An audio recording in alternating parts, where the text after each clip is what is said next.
Three-dimensional printing is an additive manufacturing process that creates a physical object from a digital design.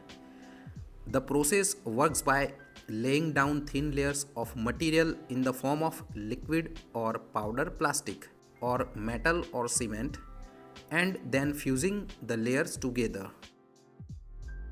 3D printing is done by two technology. One is sintering and second is melting.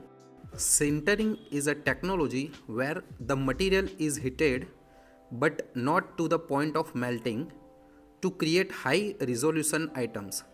Metal powder is used for direct metal laser sintering while thermoplastic powders are used for selective laser sintering.